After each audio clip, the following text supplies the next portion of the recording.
안녕하십니까, 은퇴가생입니다. 요즘 우리 사회에서 가장 핫한 이슈가 있지요. 뜨거운 감자라는 표현이 딱 맞을 겁니다. 정년 연장에 대한 이야기입니다. 찬성하는 사람도 있고 강하게 반대하는 사람도 있습니다. 그런데 말입니다, 이 논쟁을 지켜보면서 제가 느낀 게 하나 있습니다. 정년을 늘릴 것이냐 말 것이냐, 이 질문으로 아무 문제도 해결되지가 않죠. 저는 30여 년 동안 공직에 머물렀다가 정년을 채우고 퇴직했습니다. 정년의 그날을 손꼽아 기다렸는데 막상 그날이 오자 기쁨보다는 아쉬움이 먼저 밀려왔어요. 정년을 65세로 늘리자. 지금 초고령화 사회인데 60세 은퇴는 너무 이르다. 맞죠? 맞는 말입니다. 당연합니다. 하지만 현장에서 사람을 써본 사람, 그리고 그 조직을 떠나본 사람의 눈으로 보면 이 문제가 그렇게 단순하지가 않습니다. 그래서 오늘은 정년 연장의 문제 제기, 찬성과 반대 의견, 정년 연장의 대책, 그리고 은퇴자로서 바라본 하나의 결론까지 정리해서 여러분과 이야기를 나누고자 합니다. 이것은 남의 일이 아니고 우리의 삶과 직결되어 있습니다. 귀를 기울여 주시면 감사하겠습니다. 첫째로 왜 정년 연장 이야기가 나왔는가? 정년 연장 어느 날 갑자기 툭 튀어나온 이야기가 아닙니다. 우리나라 이미 초고령화 사회 문턱을 넘어섰죠. 저출산 고령화 심각합니다. 연금은 65세부터 나오는데 정년은 60세, 그 사이 5년 정말 소득 공백이 생기죠. 소득 절벽이라고 표현해야 되겠습니다. 이것은 단순한 공백이 아니고 아주 불안의 구간이죠. 그래서 정년 연장은 아주 시대적인 고민의 문제가 된 것입니다. 다음으로 정년 연장을 찬성하는 분들의 이야기부터 한번 해보겠습니다. 제가 아는 한 대기업의 간부님이신데 퇴직 한 1년 앞두고 얼굴이 되게 헬쑥해졌어요. 그래서 제가 정년 앞두고 고민이 많으신가 봐요. 그동안 많이 달려왔는데 좀 쉬셔야죠. 그렇게 말하자 이런 답이 돌아왔어요. 쉬는 게 문제가 아니야. 연금 나오려면 아직 멀었어. 연금을 수령할 수 있는 나이가 63세. 앞으로는 65세까지 늦춰진다고 하죠. 그러면은 3 내지 5년의 소득 공백이 생기는데 이걸 버틸 수 있는 사람이 과연 얼마나 될까요? 물론 정말 평소에 재테크를 너무 잘해가지고 나는 그냥 은퇴하고 나면 모든 것이 해결된다, 이런 분들은 전혀 상관이 없습니다. 근데 그런 분들이 과연 몇 분이나 될까요? 자녀들은 아직 출가도 못했고 독립 못했고 집 대출이나 다른 융자 같은 거 남아있고 나이가 들수록 또 몸이 아프면 병원비가 또 늘어나지 않습니까? 이런 분들께 정년 연장이 특혜가 아니라 이건 생존의 문제입니다. 또 하나의 찬성 논리는 이겁니다. 아직 쓸만한 사람이 너무 많다. 현장에서 보면 업무는 돌아가는데 그 일을 아는 사람이 다 나가버렸어요. 후배가 선배에게 묻습니다. 이거 일 어떻게 처리해야 됩니까? 그럼 어떻게 대답할까요?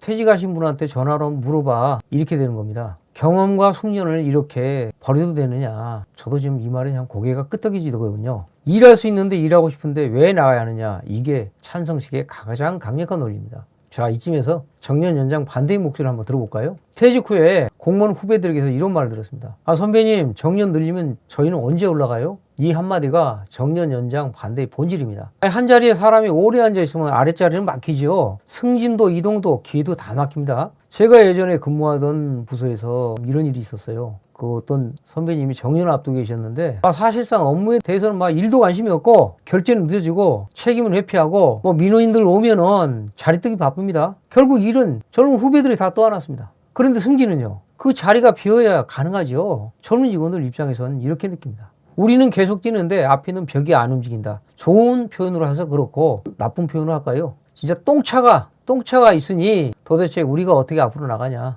정년 연장은 기성세대에겐 안전망이지만 청년세대에겐 천장이 됩니다. 또 하나의 문제, 임금 구조입니다. 정년이 늘어나면 고임금 구간도 늘어나죠. 기업과 조직은 결국 선택을 하게 됩니다. 신임을 줄이자. 실제로 대기업 공공기관에서 정년이 늘어난 뒤 신규 채용이 줄어드는 사례가 적지 않습니다. 젊은 세대 이렇게 말합니다. 우리는 시작도 못 해왔다. 이건 단순한 세대 갈등이 아닙니다. 구조의 충돌 문제인데요. 세 가지로 한번 문제를 들여다보겠습니다. 첫째는 청년 일자리가 줄어듭니다. 정년이 늘어나면 누군가는 자리를 더 오래 차지합니다. 그럼 누가 못 들어옵니까? 청년이죠. 이미 제 후배인 젊은 공무원들은 연금도 포기하고 하나 둘씩 떠나고 있습니다. 메리트도 없고 미래가 안 보였습니다. 둘째, 조직이 늙습니다. 제가 현직에 있으면서 가장 두려웠던 것은 실수하는 조직이 아니고 변하지 않는 조직이었습니다. 정년 연장은 간부 고착, 승진 정책, 전례답세를 강화시킬 위험이 크고 예전부터 그랬다? 이런 말이 힘을 얻는 순간 조직은 늙죠. 물이 고이면 썩는 겁니다. 셋째, 임금 구조는 감당이 안 됩니다.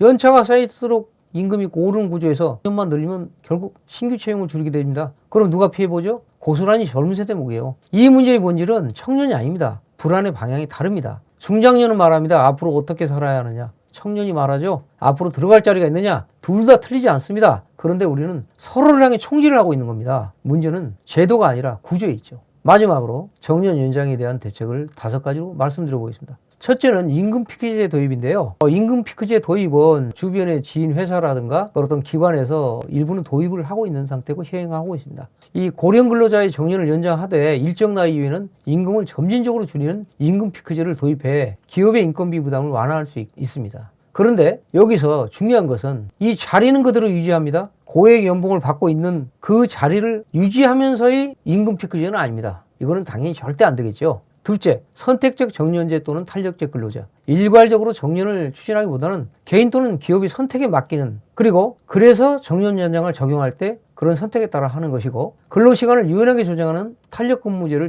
도입함으로써 고령자와 기업 양측의 만족도를 높일 수 있습니다. 셋째로는 직무 재설계 및 재교육입니다. 고령 근로자에게 적합한 업무를 배정하고 새로운 기술이나 업무 방식에 적응할 수 있도록 재교육 기회를 제공하고, 이를 통해서 생산성 저하를 줄일 수 있습니다. 넷째는 세대 간 일자리 연계 정책입니다. 청년층과 고령층의 일자리가 서로 충돌하지 않도록 고령층은 전문 멘토, 자문 역할 등으로 전환하고, 청년층에겐 성장 가능한 핵심 직무를 부여하는 정책적 조율이 절실히 필요합니다. 다섯째, 고령자 친화적 산업 육성입니다. 고령 근로자가 활약할 수 있는 산업, 예를 들자면 요양이라든가 교육, 상담, 경비 등의 그러한 산업을 육성해서 고령자 고용을 자연스럽게 흡수할 수 있는 구조를 마련해야 합니다. 여러분, 정년은 단순히 숫자가 아닙니다. 나이 들었다고 밀어내는 사회도 문제고, 자리를 움켜쥐고 비켜주지 않는 문화 또한 문제입니다. 저는 은퇴하고 나서 진짜 은퇴는 일을 그만둘 때가 아니라 쓸모없다고 느끼는 순간 시작된다는 것을 깨달았습니다.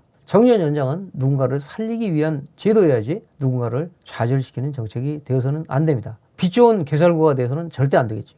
누군가는 이익을 보고 누군가는 희생을 하는 그런 것은 아니고, 결국 답은 다음 세대와 자리를 나눌 용기가 있는가, 어떻게 버틸 것인가가 아니고 어떻게 물러날 것인가. 그 선택이 조직을 살릴 수도 있고 망칠 수도 있습니다. 언젠가 우리는 모두 그 자리에서 내려옵니다. 중요한 건 그 자리를 얼마나 오래 지켰느냐가 아니라 과감하게 내려오는 마인드가 필요합니다. 정년을 늘릴 것인가, 자리를 나눌 것인가, 이 사회가 선택해야 할 답은 연령 연장이 아니라 역할 전환이어야 합니다. 경험이 많은 분들은 전면에 서기보다 멘토, 자문, 교육 역할로 젊은 세대는 실제 성과를 낼 수 있는 핵심 자리를 맡도록, 그래야 누군가는 살고 누군가는 막히는 구조를 벗어날 수 있죠. 하지만 방식은 선택할 수 있습니다. 한 세대를 살리기 위해 다른 세대를 희생시키는 선택, 그건 오래가지 못합니다. 결국 답은 이겁니다. 나이를 늘릴 게 아니라 일의 구조를 바꿔야 한다고 저는 주장합니다. 정년 연장은 피할 수 없는 시대적 흐름이지만 단순히 나이를 기준으로 일괄적으로 기간을 늘리는 것만으로는 부작용이 큽니다. 고령자와 청년이 조화를 이루며 공존할 수 있는 일자리 구조의 전환, 그것이 정년 연장의 논의의 핵심이라고 저는 생각합니다. 서로 윈윈할 수 있는 아름다운 정년 연장만이 해결책이라고 확신합니다.